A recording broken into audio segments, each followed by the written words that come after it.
much as we love the Rafale aircraft and the Indian Air Force is completely vouching for it, perhaps they'd like more than 100 more. The Indian Navy has just gotten into an order for 26 Rafale M aircraft. There is a generation gap between the Rafale and the stealth. There is a good reason why a stealth platform is called a 5th generation aircraft and a Rafale is a 4th or 4.5 generation aircraft, and that is low observability. So in as much as the Rafale has brilliant sensors, both in terms of its radar, its defensive suite, its electronic warfare suite, its towed array decoy system, it is not typically a low observability platform in quite the same manner in which a stealth aircraft is. Its design form is different. And therefore, if Pakistan does have low observable aircraft, which would be the J-35, in fact, the first ones might even start entering service or coming into the PAF ahead of entering service at some time this year, then India is in trouble. So why? This year? Wow. Yeah. Okay. The first could actually start coming in this year. They're really pushing for it.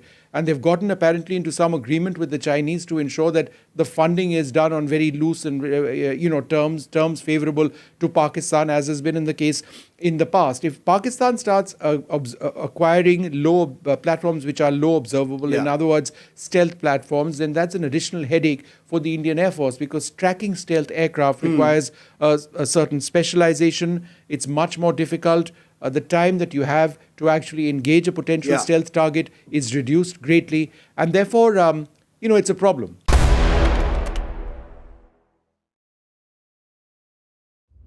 Vanakkam Tamil Nadu. Well, the battle for Tamil Nadu 2026 is open now. After Chief Minister Stalin rolls up his sleeves.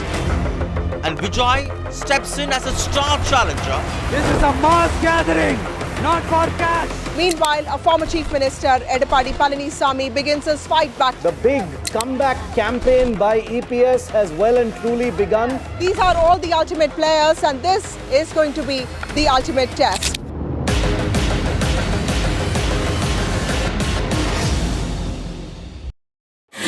कहना इस दीवार पे इतने इश्तहार चिपके हैं कि कोई दरार नजर नहीं आती। मैं उन लोगों में से जो कहता हूँ सारे इश्तहार फाड़ के फेंको, पहले दरार को एड्रेस करो। ये दरार इसलिए क्योंकि कुछ लेफ्ट कुछ राइट, पर हम उन मुद्दों में आपके साथ जिनसे आपकी फाइट है। डिजिटल से देश समझा, अब टीवी पर समाधान लाना है। आइए मेरे साथ खबरों की कचहरी में, सिर्फ NDTV पर। Well, in the latest episode of Control All Defense, we are talking about a platform that all of you want to hear about, that's Tejas. The big question, we do know it's a great platform, but is it of use for the Indian Air Force going into the future? How relevant will it remain?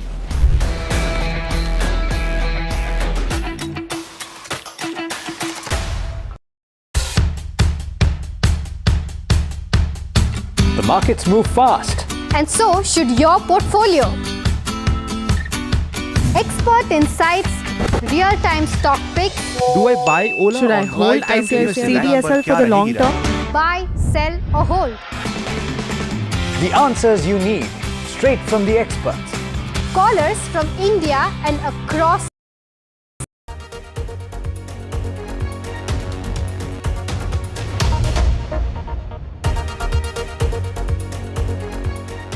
You are watching the world 24/7 on the NDTV network.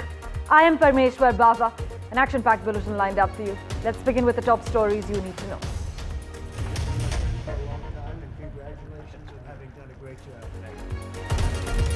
US President Donald Trump has hinted at reaching a new trade deal with India soon, while a trade deal with the European Union could also possibly be finalized. The Israeli military struck the Syrian defense ministry in Damascus twice as it intervened in the clashes between the Syrian army and the Druze fighters in southern Syria, and the country's deadliest violence in months.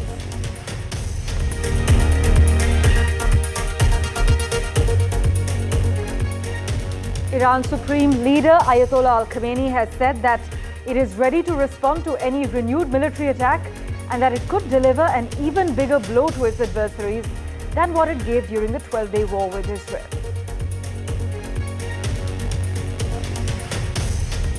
Hours after the Yemeni authorities deferred the execution of Indian nurse Nimisha Priya until a new date was announced, The brother of Talal Ado-Mehdi, the Yemeni man she murdered in 2017, has said that his family does not wish anything less than the execution of the convict, reports state.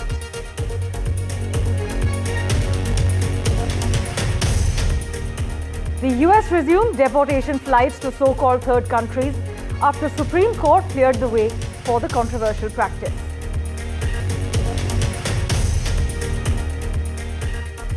China is building an underwater data center to reduce cooling costs. This as demand for computing power is skyrocketing with the growth of artificial intelligence. In fact, China began constructing this underwater data center about 6 miles off Shanghai in June.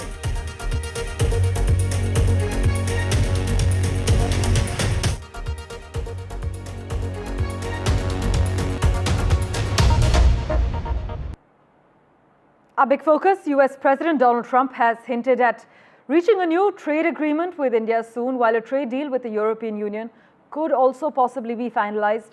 But it would be too soon to say if a deal with Canada can be agreed upon as the tariff deadline looms. India and the US, as you know, have been holding negotiations for the trade pact primarily to keep the tariffs below 20%. And during an interview with Real America's Voice on Wednesday, Trump was asked which trade deals were on the horizon, and he responded saying, "We're very close to India and we could possibly make a deal with the European Union." Do note the change in stance here. In fact, the US president told reporters that they made a deal with Indonesia. They have full access into Indonesia, saying his administration is going to announce a few other trade deals and also mentioned India in that context too.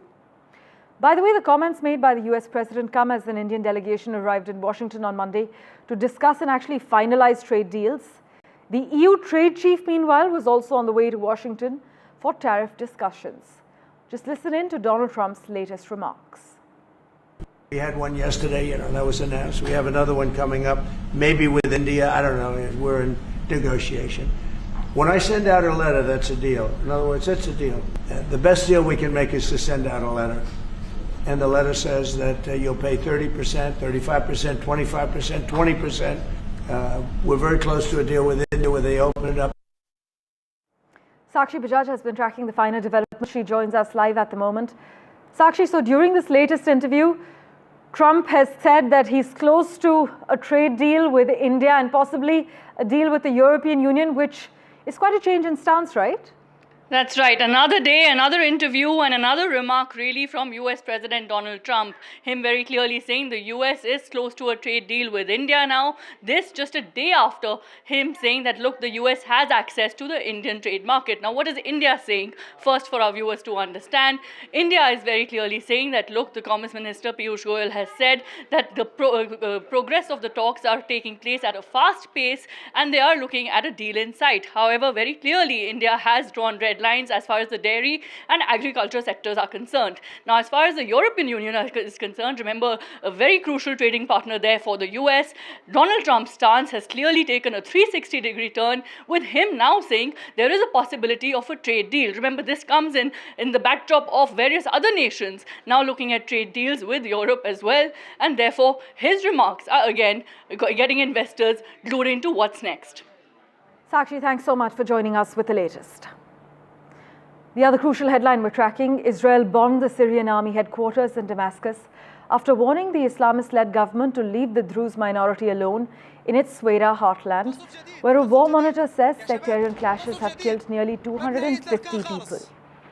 Syrian government forces entered the majority Druze city of Sweida in the country's south with the stated aim of overseeing a ceasefire agreed with the Druze community leaders after clashes with local Bedouin tribes left dozens dead.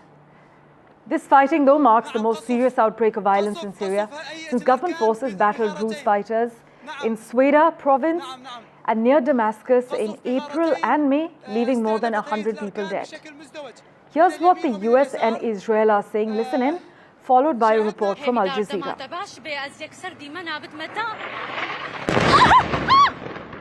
These are historic, long-time rivalries between different groups in the south-west of Syria, Bedouins, the Druze community, and it led to an unfortunate situation and a misunderstanding, it looks like, between the Israeli side and the Syrian side. So we've been engaged with them all morning long and all night long with both sides. And we think we're on our way towards a real de-escalation and then hopefully get back on track in helping Syria build a country and arriving at a situation there in the Middle East is far more stable. So in the next few hours, we hope to see some real progress to end what you've been seeing over the last couple hours. אחיי אזרחי ישראל הדרוזים, המצב בסווידה, המצב בדרום מערב סוריה, הוא חמור מאוד. צה"ל פועל, חיל האוויר פועל, כוחות אחרים פועלים. אנחנו פועלים כדי להציל את אחינו הדרוזים וכדי לחסל את כנופיות המשטר. ועכשיו יש לי בקשה אחת מכם. אתם אזרחי ישראל, אל תעברו את הגבול. אתם מסכנים את חייכם, אתם יכולים להירצח, אתם יכולים להיחטף, ואתם פוגעים במאמצים של צה"ל. ולכן אני מבקש מכם, חזרו לבתיכם, תנו לצה"ל לפעול. هیویدار دمات باش به از یک سردی من آبت متا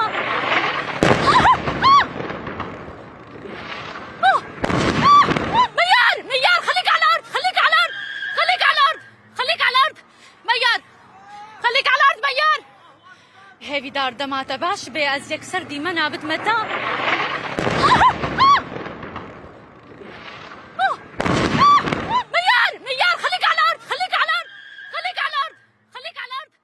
The past few days saw dozens of civilians and military forces killed in intense clashes between Druze armed factions and Sunni Bedouin tribes alongside Syrian government forces in the country's Sweida province. What started as a series of tit-for-tat kidnappings spiraled into series rounds of fighting as tensions have simmered between the Druze and Syria's new Islamist-led government, which led the movement that toppled President Bashar al-Assad in early December. The interim government has promised to include the Druze, a small Islamic offshoot largely based in Syria, but has so far kept the authority. The Druze, like other minority groups in Syria, have been skeptical of those promises. Meanwhile, the Israeli army struck near the entrance of the Syrian Ministry of Defense in Damascus. Israel has launched a series of airstrikes on convoys of government forces in southern Syria since the clashes erupted and has beefed up forces on the border. It threatened to further intervene to back the Druze in the country. A number of Druze live in the Israeli-controlled Golan Heights and are related to those in Syria. Meanwhile, Israeli Prime Minister Benjamin Netanyahu's government lost its parliamentary majority after the ultra-Orthodox Shas party announced its decision to quit the ruling coalition. Shas cited disagreements over a proposed law related to military draft exemptions for religious students. The party actually opposes legislation that could limit the broad exemptions traditionally granted to ultra-Orthodox men. The departure of Shas follows the earlier exit of another ultra-Orthodox party, which is the United Torah Judaism, UTJ, which quit the coalition earlier this week over the same dispute. Now, with both religious parties that have quit, they're outside the government. Netanyahu is left leading a minority coalition, complicating his ability to pass legislation and manage internal pressure from far-right allies. This as Iran's supreme leader Ayatollah Ali Khamenei has said that it is ready to respond to any renewed military attack and that it could deliver an even bigger blow to its adversaries than what it did during that 12-day war with Israel. Khamenei has said, and I quote, "The fact that our nation is ready to face the power of the United States and its dog on a leash, the regime, as in Israel, is very praiseworthy." Last month, the United States had launched strikes on Iran's nuclear and military facilities, as we had covered, although Iran has said that its nuclear program is for peaceful purposes only. But just listen in to Iran's supreme leader's latest remarks. اینی که یک ملت، یک کشور، یک نیروی نظامی در یک کشور در خودش این اعتماد به نفس رو ملاحظه کنه که آماده است با قدرت آمریکا و سگ زنجیریش در منطقه رژیم صهیونی سینه به سینه بشه و رو به رو بشه،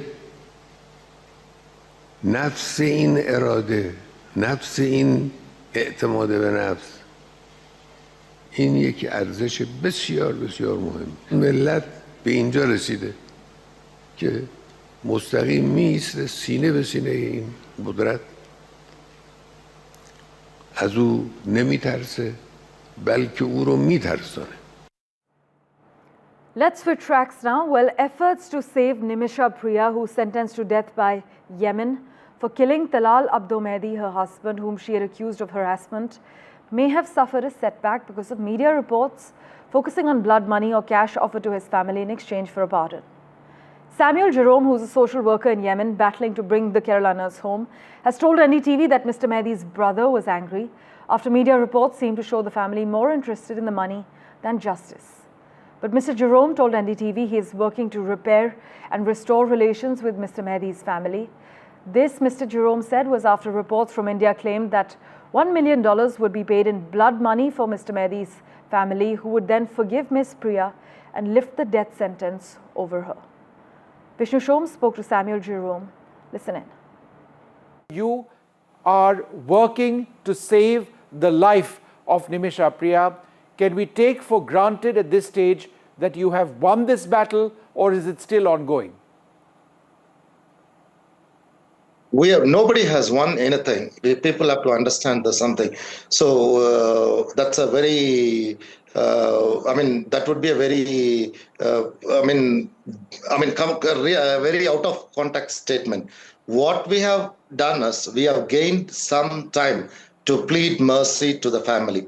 And having said that, if people cannot be in the shoes of the victim, that is Mr. Talal, and the family of Abdul Fattah, we can never achieve this. So because why I'm saying this, all along in India, the issue of Nimisha has been highlighted, and all along people have been saying there is blood money negotiations.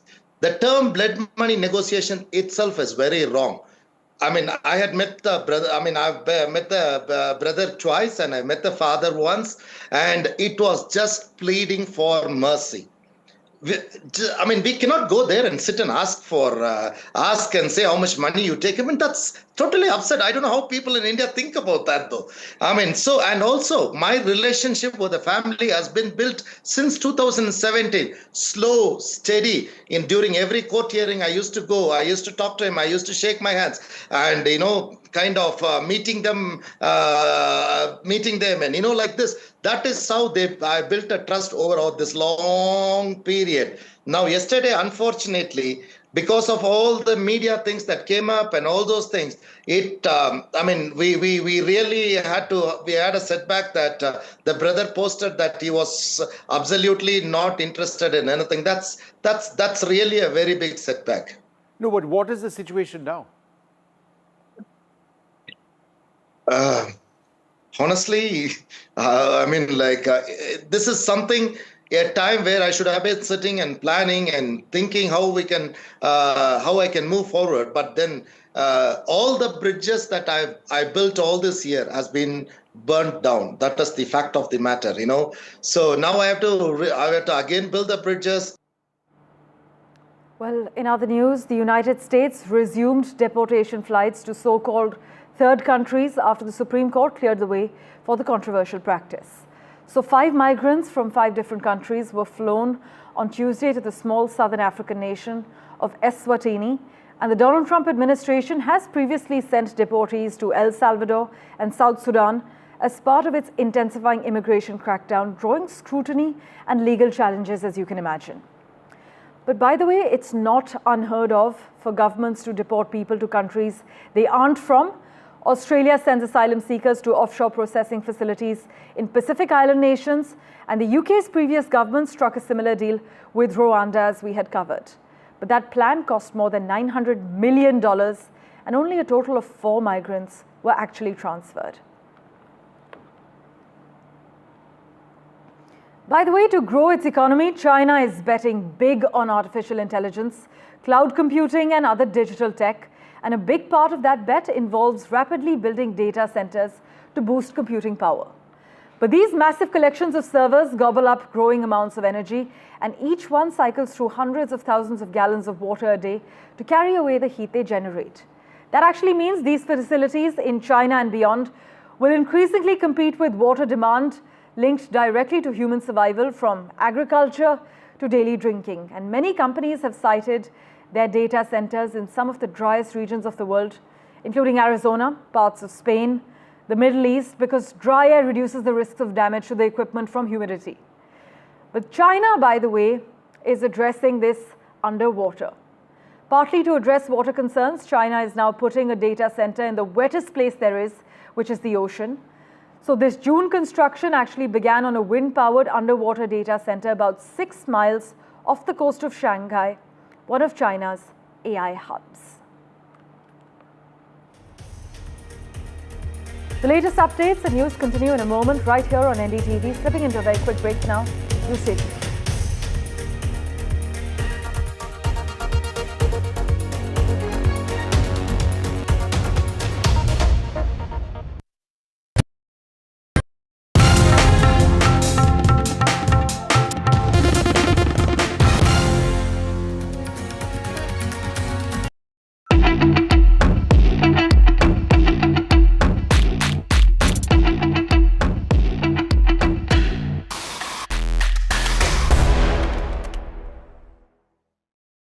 A 36-hour non-stop flight by a small pack of B-2s. A lot of other aircraft were also involved, we know that.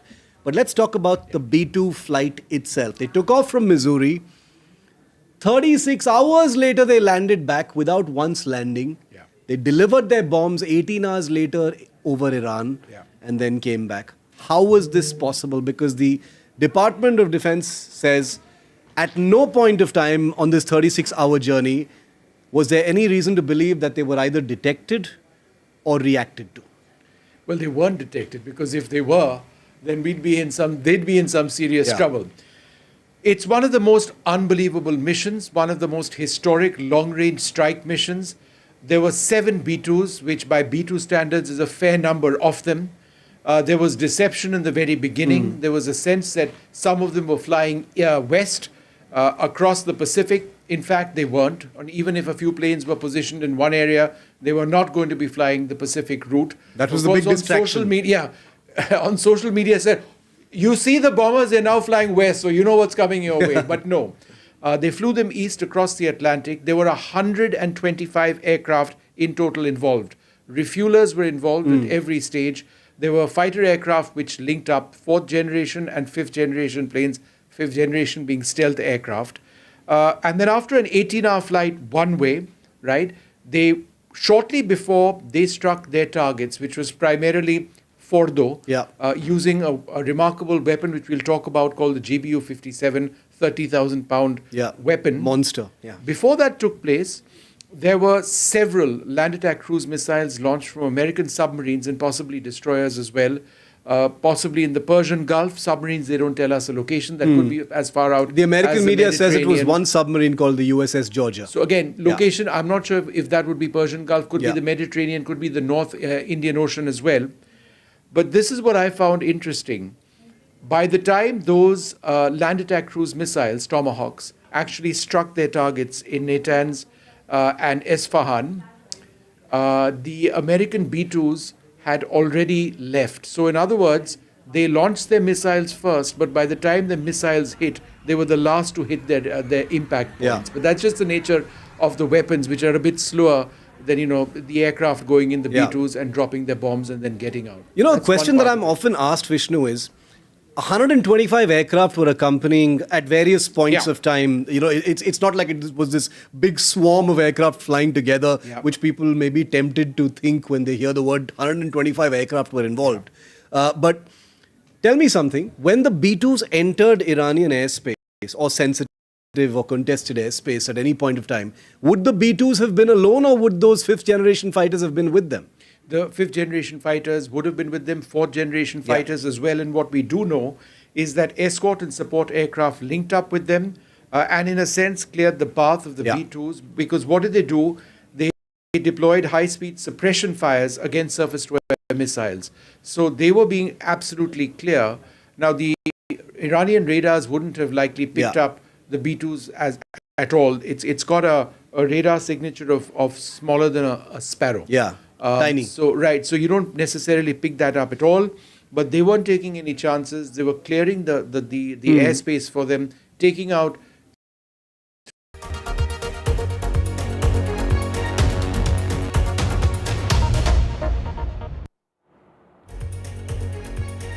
Welcome back. Let's shift our focus now to our neighborhood, to Bangladesh, where violence erupted at a rally of youth-led National Citizen Party in the southern town of Gopalganj, with 4 people killed and more injured, according to local media. Deadly student-led protests forced long-time Prime Minister Sheikh Hasina to flee to India in August last year, and since then, there have been delays over promised reforms, growing protests, as well as political division in Bangladesh.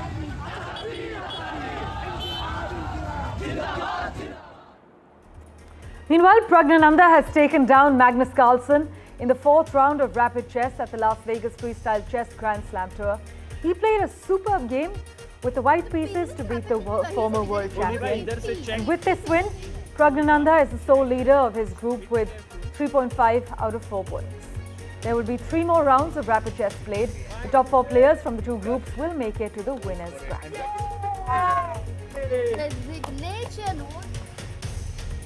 Meanwhile, Donald Trump has lashed out against his own supporters, calling them gullible weaklings for questioning the transparency of a secretive government inquiry into the late high-profile socialite and sex offender Jeffrey Epstein.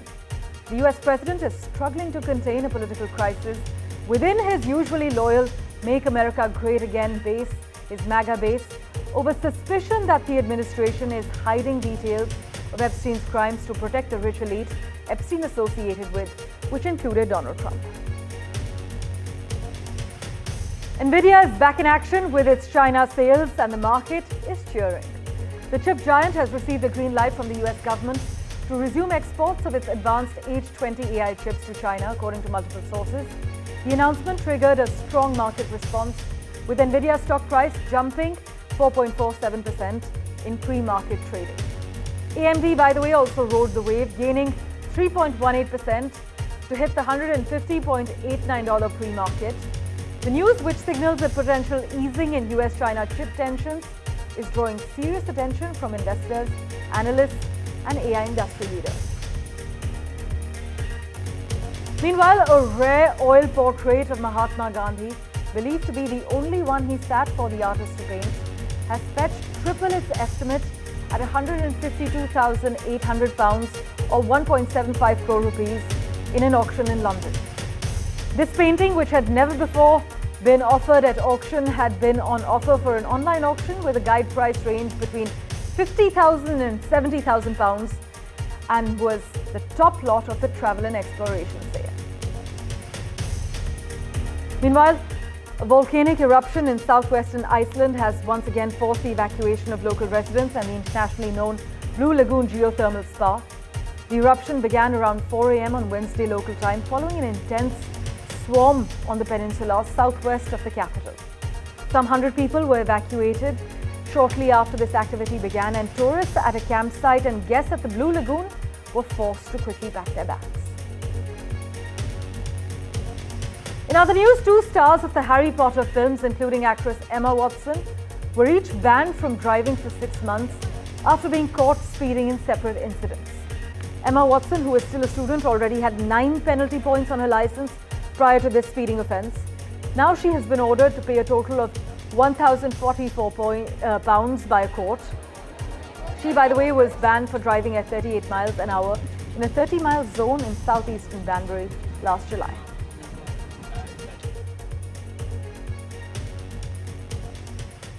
And let's switch tracks to Spain now, where there was an Indian business community diaspora engagement program that was attended by the Madhya Pradesh Chief Minister Mohan Yadav.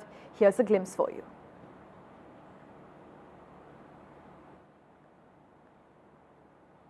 यशस्वी प्रधानमंत्री के नेतृत्व में जिस प्रकार से हमारी भारत सरकार ने हमको छूट दी है और मध्य प्रदेश उनके दिल के ज़्यादा करीब भी है, इस नाते से मैं माननीय मोदी जी की तरफ से भी और मध्य प्रदेश राज्य में जब बिजली, पानी, लैंड बैंक, मानव संपदा सभी प्रकार की एक विकास करने के साथ साथ व्यापार करने की जो आवश्यकता होती है, वो सारी बातों को आपके साथ जोड़कर देखते हैं।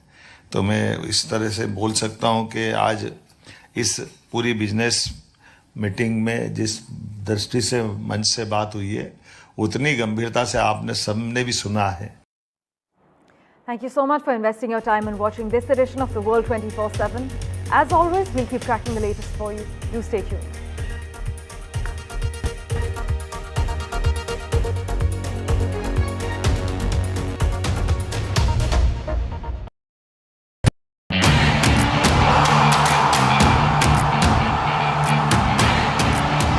Some say sport is a matter of life and death.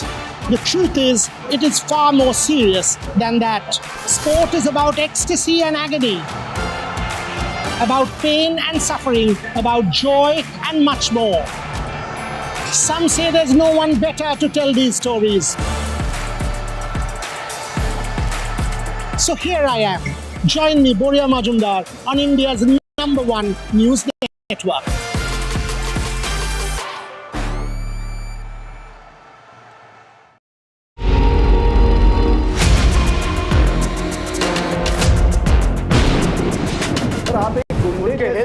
कर रहे हो सर, मेरी आप तो एक Gaikwad is running away from NDTV's questions.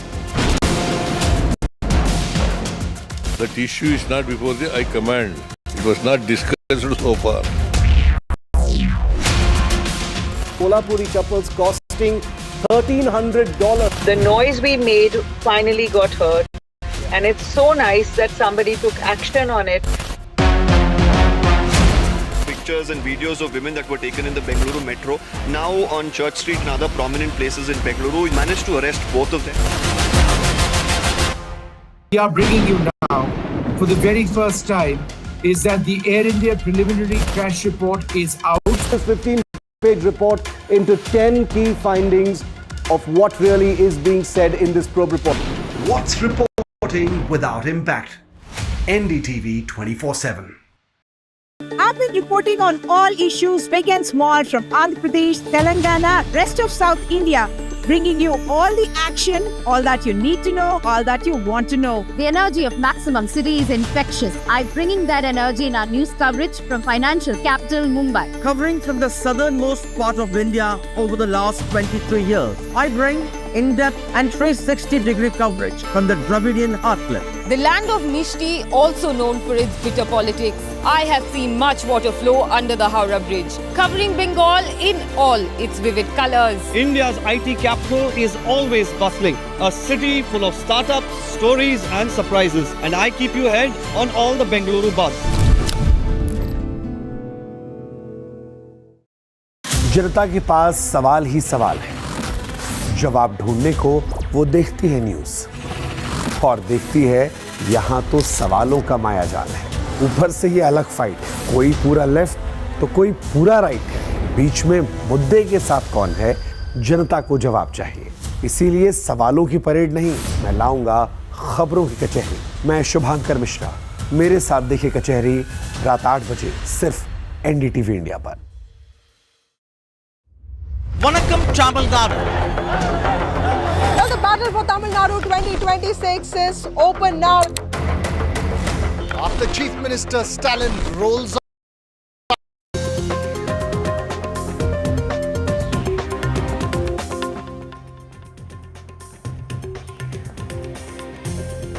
Good morning, you're watching NDTV 24/7. I'm Divya Wadhwa. We have a whole lot lined up for you, including Israeli strikes Damascus, the capital of Syria. We'll get you all the details. First, let's get you the headlines.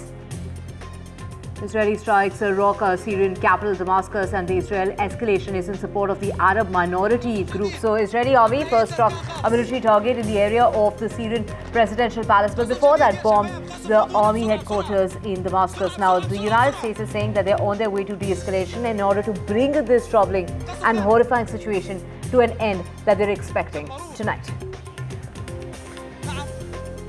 And Donald Trump hints at reaching a new trade deal with India, and that's going to be happening soon, is what Donald Trump is saying. The United States is working on that deal, and it is going to give access to the Indian market. Trump says we're going to have access into India.